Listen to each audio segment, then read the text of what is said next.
The massive alien ships appeared on a quiet Tuesday morning. They emerged from hyperspace like dark clouds blocking the sun, their metal hulls reflecting Earth's light in ways that made them look almost alive. There were 12 ships in total, each one larger than the biggest aircraft carrier ever built by humans. In the United Nations Emergency Command Center, Commander James Stone stood with his hands clasped behind his back, watching the main screen with steady eyes. Around him, operators worked at their stations, their voices kept low and professional despite the fear everyone felt. "Sir, we're receiving a transmission from the largest vessel," reported Officer Wells, her fingers moving quickly across her console. Stone nodded. "Put it on screen." The main display flickered, and an alien face appeared. The creature had gray-blue skin, 4 eyes arranged in a diamond pattern, and what looked like protective scales covering its neck. When it spoke, its words were automatically translated by the AI systems. "I am Fleet Commander Rex of the Galactic Coalition," the alien announced, its upper eyes narrowing. "Your planet has been under observation for the past 3 of your Earth years. We have come to a decision regarding your species." Stone kept his voice calm. "I am Commander Stone of Earth's United Defense Force. We welcome peaceful contact with—" "Peaceful," Rex interrupted, making a sound that might have been a laugh. "Your species cannot be trusted with peace. We have seen how you keep deadly beasts as weapons, how you train them for violence. Your ability to control such monsters makes you too dangerous to ignore." Confusion spread through the command center.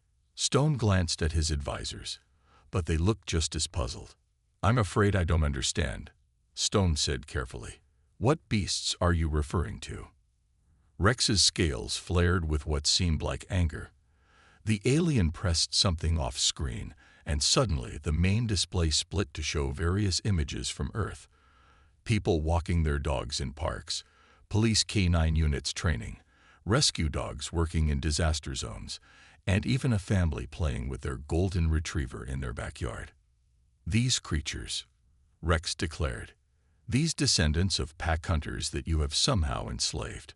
On any civilized world, such beasts would be contained or eliminated.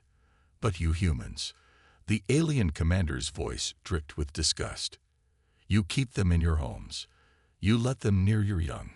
You train them to hunt and track. It is an abomination."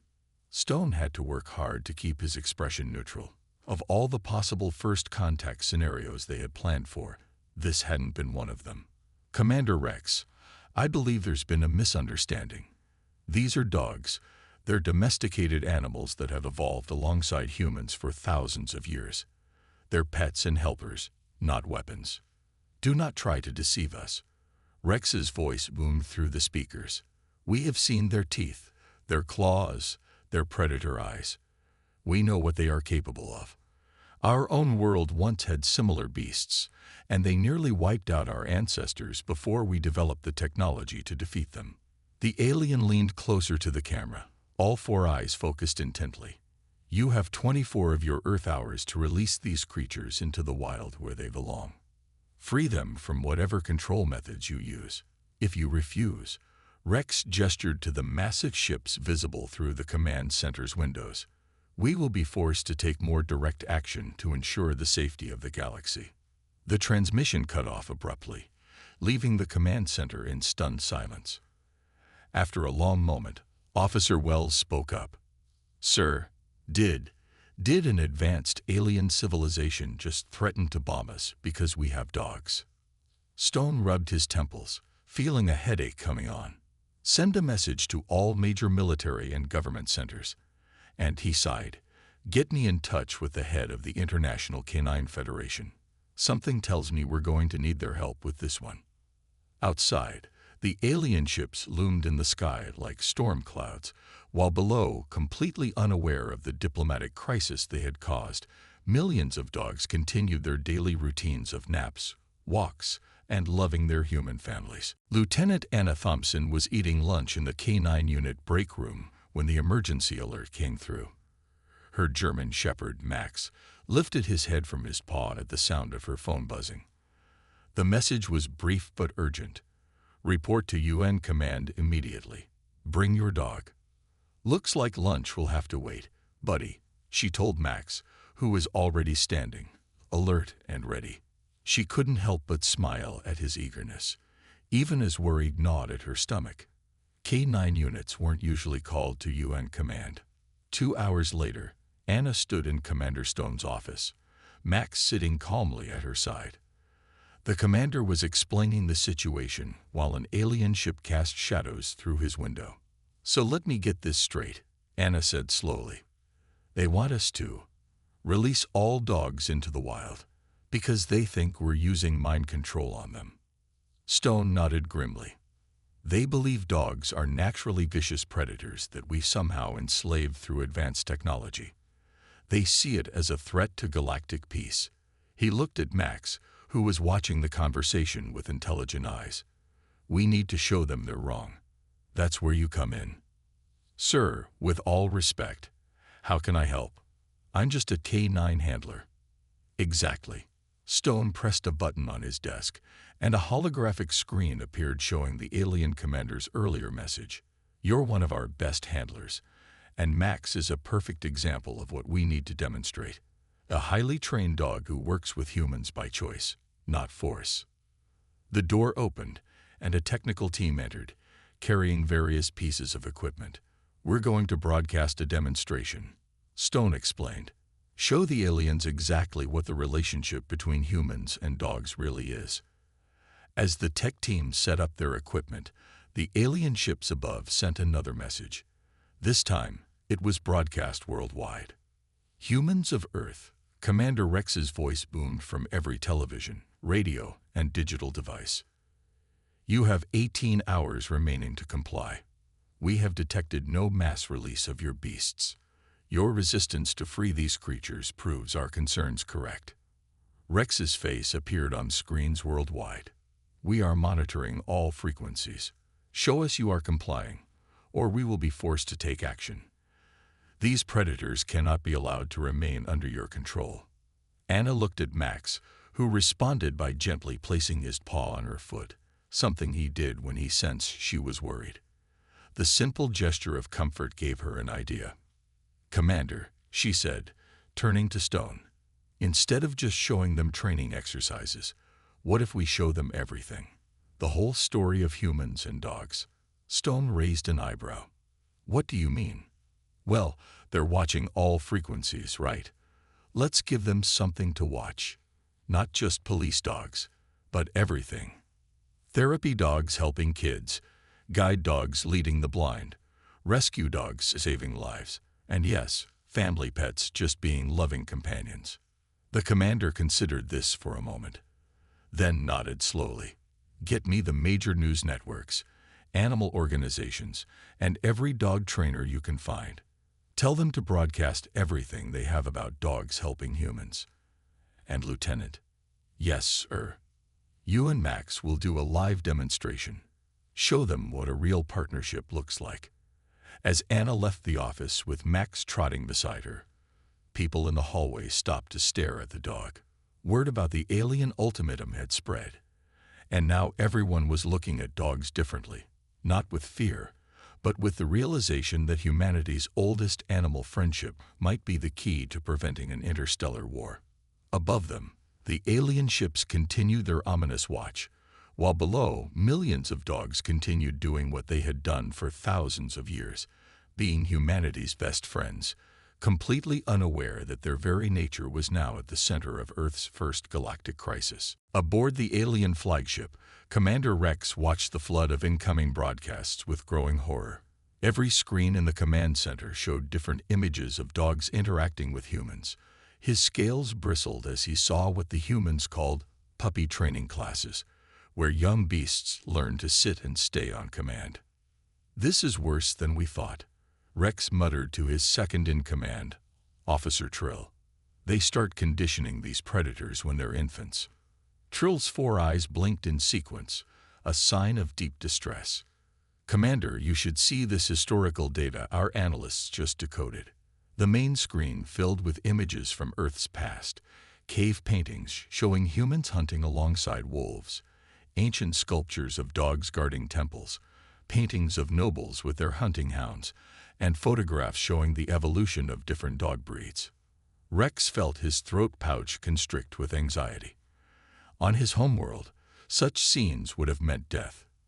His people, the Galax, had evolved in the high canopy of massive trees, always fleeing from the pack hunters below.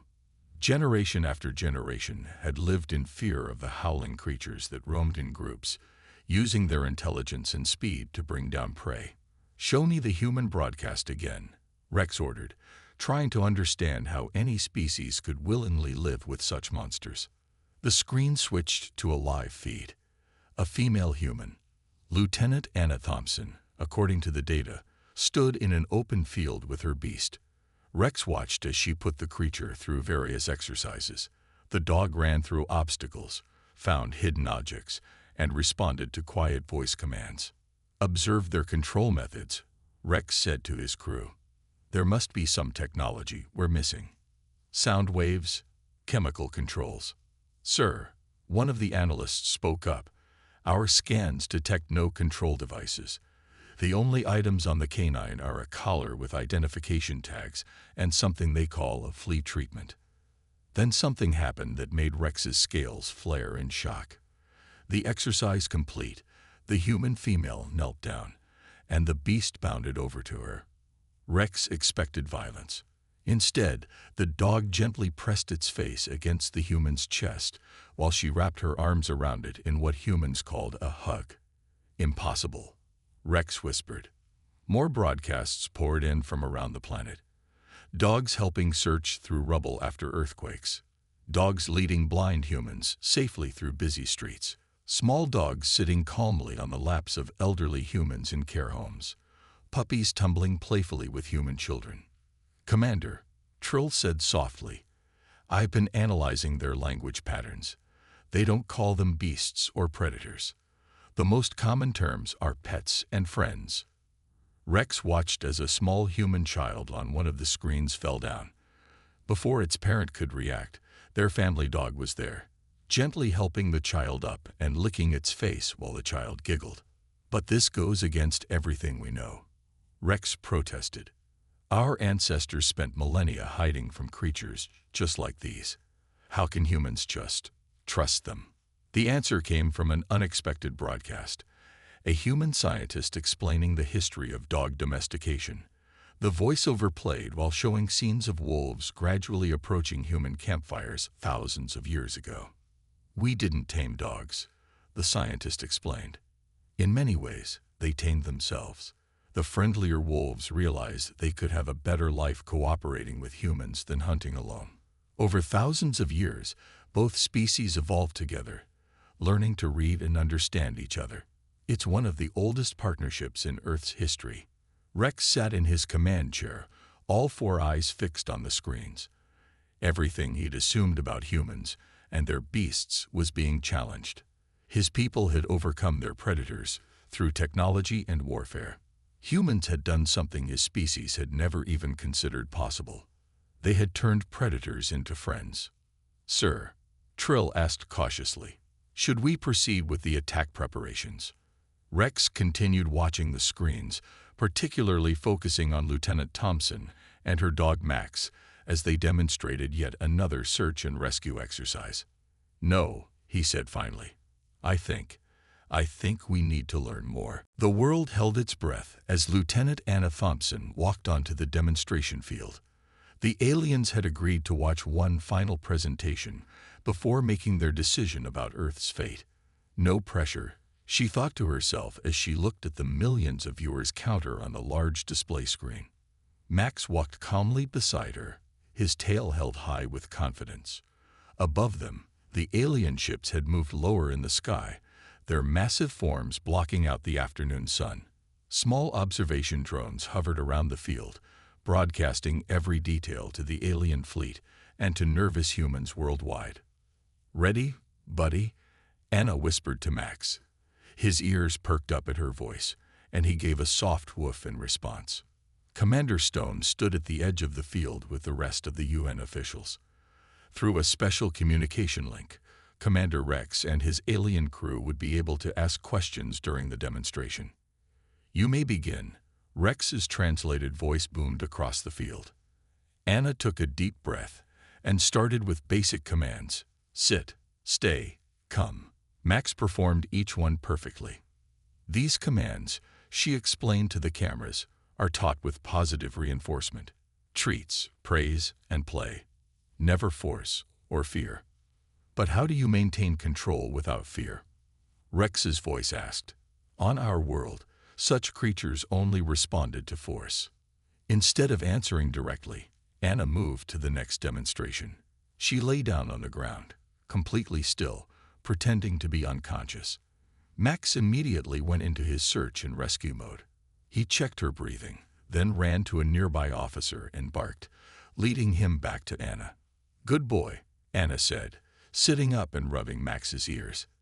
Dogs have something amazing called empathy. They can sense when humans are in trouble, sick, or sad. They help us because they care. The alien observers murmured among themselves. On one of the large screens showing the alien command center, Rex leaned forward, his scales shifting colors with interest. Next came the agility course. Max weaved through poles, jumped over barriers, and crawled under obstacles. But halfway through, Anna changed things up. Instead of giving commands, she pretended to trip and hurt her ankle. Without hesitation, Max abandoned the course and rushed to her side. He didn't complete his assigned task. Instead, he chose to help his human partner. The alien drones moved closer, capturing every detail of Max's concerned expression and gentle actions. "You see," Anna explained, standing up again, "Max could have finished the course. He's trained to complete his tasks, but he chose to help me instead. This isn't about control or domination. It's about trust and friendship." To prove her point, she removed Max's collar completely. No technology, no restraints. "Max stays with me because he wants to." A small alien shuttle descended from the flagship, landing at the edge of the field. Commander Rex himself emerged, his tall form moving cautiously toward Anna and Max. The security teams tensed, but Commander Stone waved them back. "May I?" Rex's translator crackled. "May I observe the creature closer?" Anna nodded, but held up her hand. "Yes, but let me show you the proper way to meet a dog." She turned to Max. "Say hello, buddy." Max sat down calmly, his tail wagging gently against the ground. The universal dog signal for friendliness. Anna guided Rex through the proper approach. "Move slowly. Let the dog sniff your hand. No sudden movements." When Rex's four-fingered hand finally made contact with Max's fur, the alien commander jerked back in surprise. "It's warm and soft." "That's not all," Anna said. "Max, shake." Max lifted his paw politely toward Rex. The alien commander stared at the offered paw for a long moment. Then, slowly, carefully, he reached out and shook it. On the screens around the field, people could see the other aliens in their ships leaning forward, watching their commander interact with what they had previously thought was just a dangerous beast. Something was changing in their understanding, not just about dogs, but about humanity itself. And Max, true to his nature, just kept wagging his tail, doing what dogs had done for thousands of years, bringing people together. No one expected the ground to shake. The earthquake struck without warning, catching both humans and aliens off guard. The observation field, weakened by the weight of the alien shuttle, began to crack. Commander Rex stumbled as the earth moved beneath his feet. "Get back to the ships," Rex shouted to his crew. But before they could reach their shuttle, the ground split open. A deep crack appeared between the aliens and their vessel. The shuttle's landing gear, damaged by the quake, sparked and exploded, sending debris flying everywhere. 3 alien crew members disappeared as a section of the field collapsed into a newly formed sinkhole. The remaining aliens backed away in panic, their scales flashing warning colors. Commander Rex tried to approach the sinkhole, but the ground was too unstable. "My people are down there," Rex's translator crackled with distress. "Send for our rescue equipment." Anna looked at the situation quickly. The alien rescue equipment would take too long to arrive. She turned to Max, who was already alert and focused. This was what they had trained for. "Commander Stone," she called out. "Permission to attempt rescue." Stone nodded grimly. "Do it." Before Rex could protest, Anna and Max were moving. The German Shepherd followed his training perfectly, using his nose to detect the alien life signs below. The collapsed ground had created a maze of broken concrete and twisted metal, but Max navigated it confidently. "Wait," Rex called out. "Those are confined spaces. The Predator could turn on my people." Anna kept moving but answered over her shoulder. "Trust us. This is what we do." Max reached the edge of a deep crack and barked. He had found something. Anna shone her light down, and they could see one of the alien crew members trapped about 15 feet below. The alien was unconscious but alive. "Good boy," Anna praised Max. She quickly set up her rescue gear. "Spotters, secure my line." The next few minutes were intense. Max led them to each trapped alien, and Anna worked with the rescue team to bring them up. The dog moved carefully through the unstable areas, testing each step before allowing Anna to follow. His nose and ears told him exactly where to go, and his training kept him focused despite the chaos. When they reached the third alien, things got worse. The ground shifted again, and parts of the hole began to cave in. Max suddenly pushed Anna back, just as a piece of concrete fell where she had been standing. "The whole thing is going to collapse," someone shouted. The last alien was still trapped. Max looked at Anna, then at the deepening hole. Before anyone could stop him, he squeezed through a small gap and disappeared into the darkness. "Max," Anna called out, her heart in her throat. Tense seconds passed. Rex and his crew watched in stunned silence. Then they heard barking from below. In the beam of Anna's flashlight, they saw Max. He had reached the unconscious alien and was pulling them by their protective suit, dragging them toward a more stable area where the rescue team could reach them. Working together, the human rescue team and alien crew managed to pull both Max and the injured alien to safety just as the hole completely collapsed. Max emerged covered in dust but unharmed.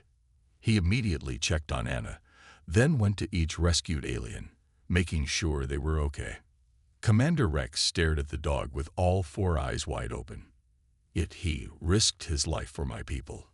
"That's what dogs do," Anna said simply, checking Max for injuries. "They help. They protect. Not because they're controlled or trained, but because that's who they are." Max wagged his tail and licked dust off his nose, acting as if he hadn't just helped save 3 alien lives. To him, it was just another day doing his job alongside his human partner. High above, the alien ships hung in the sky, their weapon ports now firmly closed. Something had changed in the last few minutes, something more powerful than any ultimatum or threat. They had witnessed the true nature of Earth's beasts. In the medical bay of the alien flagship, 3 rescued crew members rested while their healing pods worked. Commander Rex stood before the large observation window, watching as human doctors worked alongside alien medics. But his 4 eyes kept drifting to the corner where Max lay on a blanket, refusing to leave until all the rescued aliens were fully recovered. "Your beast, your dog," Rex corrected himself, turning to Anna. He should have been afraid of the confined space. Predators don't willingly enter collapsing tunnels. Anna sat on the floor next to Max, who had finally allowed himself to doze off. "That's because you're still thinking of them as predators first." Max went in because he knew someone needed help. That mattered more than his own comfort or safety. The ship's security feeds began playing on the medical bay screens, footage from the rescue captured by alien drones.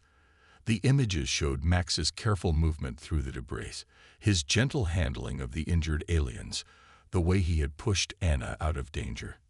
"In all our history," Rex said quietly, "we never considered the possibility of working with the pack hunters instead of fighting them." He touched his chest, where his scales still showed stress colors. Our ancestors died fighting creatures like this. We built our civilization up into the trees to escape them. Even when we developed technology, we only thought about better ways to drive them away or eliminate them. Officer Trill, who had been analyzing data from the rescue, approached with a tablet. Commander, I've been reviewing Earth's historical records more thoroughly. The humans didn't just survive their predators, they transformed them.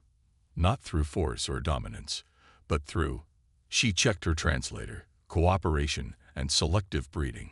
On another screen, security footage showed different scenes from around the medical bay.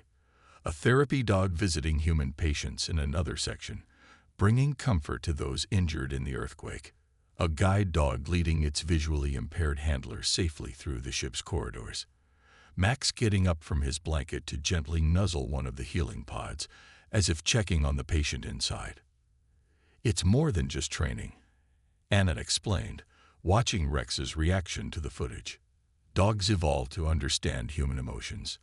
They can smell changes in our body chemistry, hear our heartbeats, read our facial expressions. They choose to use these abilities to help us.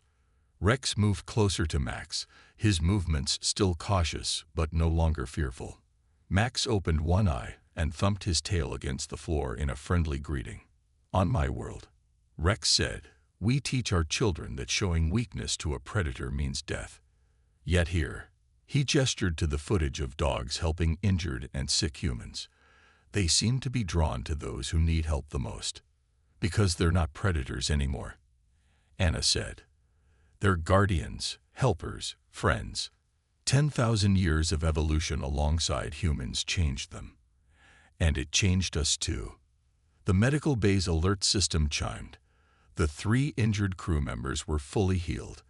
As the pods opened, Max immediately stood up, tail wagging. The aliens emerged looking confused, their scales still showing traces of fear colors. But when they saw Max, their colors shifted to something new. A pattern that Anna's translator indicated meant gratitude. Rex watched as his crew members, representatives of a species that had evolved in fear of pack hunters, carefully approached the dog that had saved their lives. Max, reading their nervousness perfectly, sat down and made himself as unthreatening as possible, letting them come to him. Perhaps, Rex said thoughtfully, we have been looking at this wrong. Your ability to turn ancient enemies into allies. This is not a sign of dangerous technology or control. It's a sign of something else entirely. What's that? Anna asked, though she already knew the answer.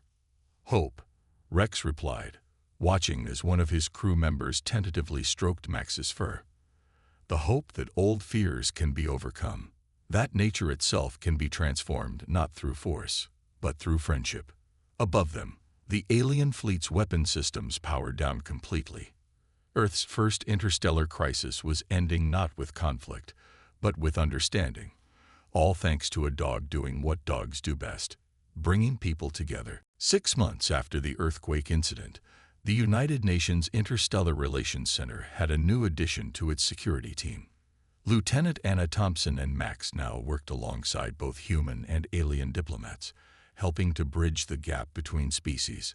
More importantly, they had started something unprecedented in galactic history. Today was special. Anna watched from her post as Commander Rex stood before the Galactic Coalition Council, making his final report about Earth.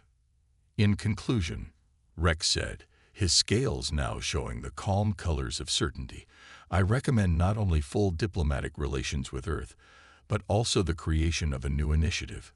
We call it the Interstellar Companion Species Program. The council chamber screen showed footage from the past 6 months. Alien scientists studying human animal shelters, diplomatic teams learning about different dog breeds, and the first successful alien-dog partnerships. Our initial fear of Earth's canine companions was based on our own evolutionary trauma, Rex continued. But in learning to overcome that fear, we discovered something remarkable. Humans haven't just survived alongside predator species, they've created partnerships that make both species better. The main screen switched to live footage from Earth. Search and rescue teams with dogs were now training alien first responders. Guide dogs were being paired with disabled aliens who had never imagined such assistance was possible. Therapy dogs were helping alien children overcome their instinctive fears. Anna felt Max shift beside her. She looked down to see him watching a small alien child who was nervously approaching them. The child's parent, one of the crew members Max had helped rescue, gave an encouraging nod. Max, showing the incredible intuition that dogs were famous for, slowly lay down, making himself as small and unthreatening as possible. The alien child reached out with a trembling hand and touched Max's fur. A moment later, the child was giggling as Max gently licked their hand. "The humans have a saying," Rex said to the council, watching this interaction. "They call dogs man's best friend. We propose to expand this friendship across the galaxy." Already, 15 other species have expressed interest in learning Earth's methods of animal companionship. The council chambers erupted in discussion. On the screens, more footage played. The first alien family adopting a rescue dog, the establishment of the first off-world dog training center, and the surprising discovery that some alien species had their own potentially domesticatable animals. Furthermore, Rex added, "This experience has taught us an important lesson about judgment. What we initially saw as a threat, humanity's ability to form bonds with other species, is actually their greatest strength. They show us that evolution doesn't have to end in conflict. It can end in cooperation." The council voted unanimously to accept Earth into the Galactic Coalition. As celebrations broke out, Anna noticed Commander Rex approaching their station. "Lieutenant Thompson," Rex said, his scales showing friendly colors, "the council has a special request. They would like you and Max to head the new Interstellar Companion Species Program. Your experience would be invaluable in helping other species understand the bond between humans and dogs." Anna looked down at Max, who was still entertaining the alien child. "What do you think, buddy? Ready to make some more friends across the galaxy?" Max's enthusiastic tail wag needed no translation. 1 year later, as Anna watched the first graduation ceremony of the Interstellar K9 Corps, she couldn't help but smile. Dozens of species, many of whom had once feared anything resembling a predator, now stood proudly with their dog partners. The galaxy was changing, one wagging tail at a time. And Max, he lay contentedly at her feet, occasionally accepting treats from passing alien diplomats. To him, nothing had really changed. He was still doing what dogs had always done, helping, protecting, and showing unconditional love to anyone who needed it, regardless of what planet they came from. The security feeds that night showed a remarkable sight. In parks and homes across Earth, and now on several alien worlds, dogs were doing what they did best: turning strangers into friends, fear into trust, and making the vast universe feel a little more like home. Humanity's first contact crisis had been averted not through weapons or technology, but through the simple, powerful truth that had shaped human history. Sometimes the fiercest predator can become the most loyal friend.